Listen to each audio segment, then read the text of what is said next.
सुनहु उमाते लोक अभागी। हरि तजी होई विषय अनुरागी। पुनि सीतहि खोजत दो भाई। चले विलूकत बन बहुताई।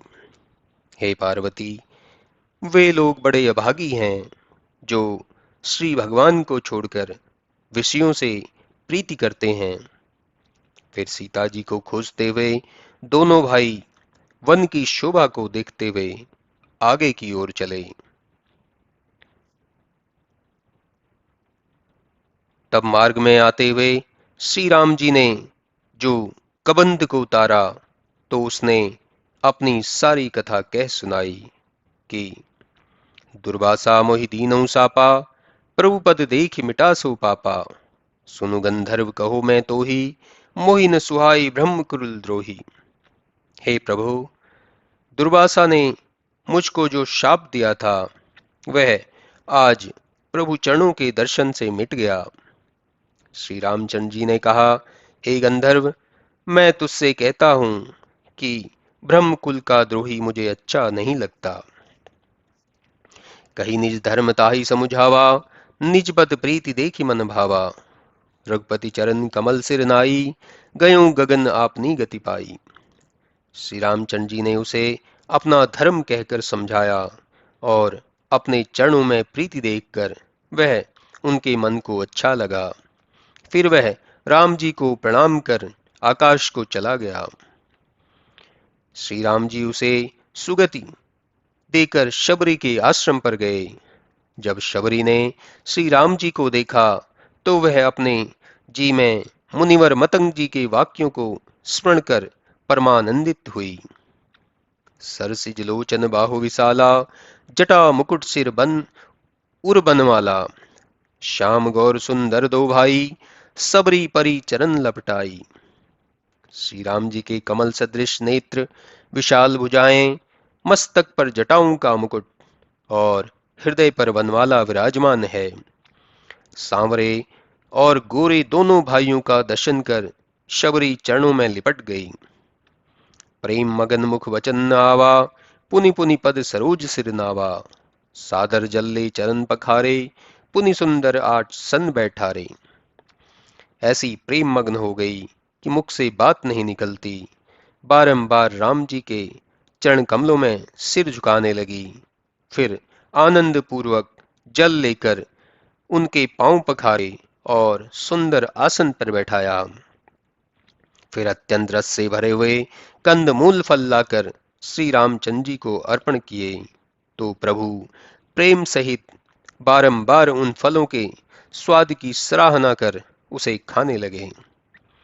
फिर हाथ जोड़कर आगे खड़ी हो गई और प्रभु को देखकर अत्यंत प्रीति बढ़ी। तब बोली, हे नाथ, मैं किस तरह आपकी स्तुति करूं, क्योंकि मैं अधम जाति की गंवार महाजड़मती हूं। अधम ते अधम अधम अति नारी। तीन महा मैं मति मंद गंवारी। कह रघुपति सुनु भामिनी बाता। मानो एक भक्ति कर नाता। मैं बहुत ही अधम और उसमें भी महा मंद बुद्धि स्त्री हूं। तब श्री रामचंद्र जी ने कहा, हे भामिनी, मैं एकमात्र भक्ति का ही नाता मानता हूं। जाति पाति कुल धर्म बढ़ाई। धन बल परिजन गुण चतुराई। भक्तिहीन नर सोहे कैसे। बिनु जल बारिद देखिए जैसे। जाति पाति कुल धर्म बढ़ाई। धन कुटुंब गुण और चतुराई सब कुछ हो, किंतु भक्ति के बिना वह ऐसे ही नहीं शोभता कि जैसे बिना जल का बादल नहीं शोभा पाता है। नवदा भक्ति कहो तो ही पाही। सावधान सुन धरु मन माही। प्रथम भक्ति संत कर संगा। दूसरी रति मम कथा प्रसंगा। देखो, मैं तुमसे 9 प्रकार की भक्ति कहता हूं। इसको सावधानी से सुनकर अपने मन में रखो। पहली भक्ति संतों का संग है और दूसरी भक्ति मेरी कथा प्रसंग में प्रेम रखना है। गुरुपद पंकज सेवा। तीसरी भक्ति अमान। चौथी भक्ति मम गुणगन। करई कपट तजिगान। तीसरी भक्ति अभिमान को त्याग कर श्री गुरु जी के चरणारविंदों की सेवा करना। और चौथी भक्ति मेरे गुणानुवादों को कपट त्याग कर गान करना है। मंत्र जाप मम दृढ़ विश्वासा, पंचम भजन सो वेद प्रकाशा। षटदम शील विरति बहुकर्मा, निरत निरंतर सज्जन धर्मा। फिर मेरे मंत्र का जप करने में दृढ़ विश्वास और भजन तथा वेदों की चर्चा पांचवी भक्ति है। छठी इंद्रियों का दमन करना, अनेक कर्मों से वैराग्य और सदा सज्जनों के धर्म में तत्पर रहना है। सप्तम सब मोहिमय जग देखे, मोते संत अधिक करि लेखे। अष्टम जथा लाभ संतोषा, सपने नहीं देखे पर दोषा। सातवीं भक्ति में संसार को एक मुझ में ही रमा हुआ देखे और मुझसे भी संतों को अधिक समझे। आठवीं जो कुछ मिल जावे उसी में संतोष करे और पराये दोषों को नहीं देखे। नवन सरल सब सो छलहीना, मम भरोस ही हर्ष न दीना।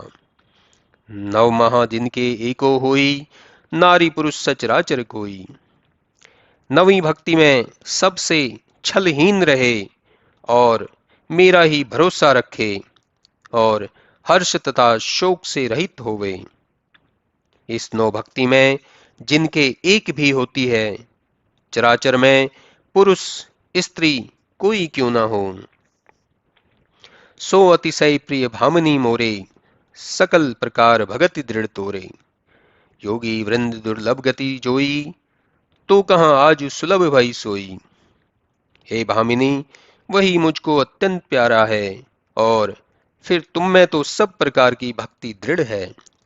इसलिए जो गति योगियों को दुर्लभ है, वही आज तुमको सुलभ हुई है। मम दर्शन फल परम अनुपा, जीव पाव निज सहज स्वरूपा। मेरे दर्शन का फल परम अनुपम है, जिसके द्वारा जीव सहज ही में स्वरूप को पा जाता है। सब प्रकार से तुम्हारा बड़ा भाग्य है जो मेरे चरणों में प्रेम है, और जिसके हृदय में तेरी महिमा बसेगी उसका भी बहुत बड़ा भाग्य होगा। श्री राम जी के इन शुभ वाक्यों को सुनकर शबरी हर्ष को प्राप्त हुई। फिर प्रभु यह सुंदर वाक्य बोले, हे शबरी, सुंदर हाथी के समान मंद मंद चलने वाली सीता की कुछ खबर जानती हो तो कहो। शबरी ने कहा, हे श्री राम जी, पंपा सरोवर को जाइए, जहां बहुत से बड़े बड़े मुनि रहते हैं। वहां के निवासी मतंग ऋषि की यह बड़ी महिमा और गुण है कि वहां के चर अचर सभी जीव सुख से रहते हैं। बैर न कर काहू सन कोई, जासन बैर प्रीति करु सोई। शिकर सुहावन कानन फूले, खग मृग जीव जंतु अनुकूले। जहां कोई किसी से वैर नहीं करता, जिससे वैर है वह भी प्रीति करता है। वहां पर्वतों के सुहावने शिखर हैं, पुष्पित वन हैं तथा पक्षी, हिरण और जीव जंतु परस्पर मिले जुले रहते हैं। हे प्रभु, वहां जाकर उन सब के परिश्रम को सफल कीजिए। वहां सुग्रीव से आपकी मित्रता होगी। हे देव, वह सब कहेगा, तुम तो धीर बुद्धि वाले हो, जानकर भी पूछते हो। शबरी बारंबार ईश्वर श्री राम के चरणों में सिर नवाकर सप्रेम सब कथा कहने लगी। इस प्रकार सारी कथा कहकर भगवान के मुखारविंद की ओर देखते और उनके चरणों को हृदय में धारण कर युगाग्नि से शरीर को त्याग कर हरिपद में लीन हो गई कि जहां से फिर कोई वापस नहीं आता। जिसके लिए मनुष्य अनेक प्रकार के कर्म और अधर्म को करते हुए सब मतों को त्याग देते हैं।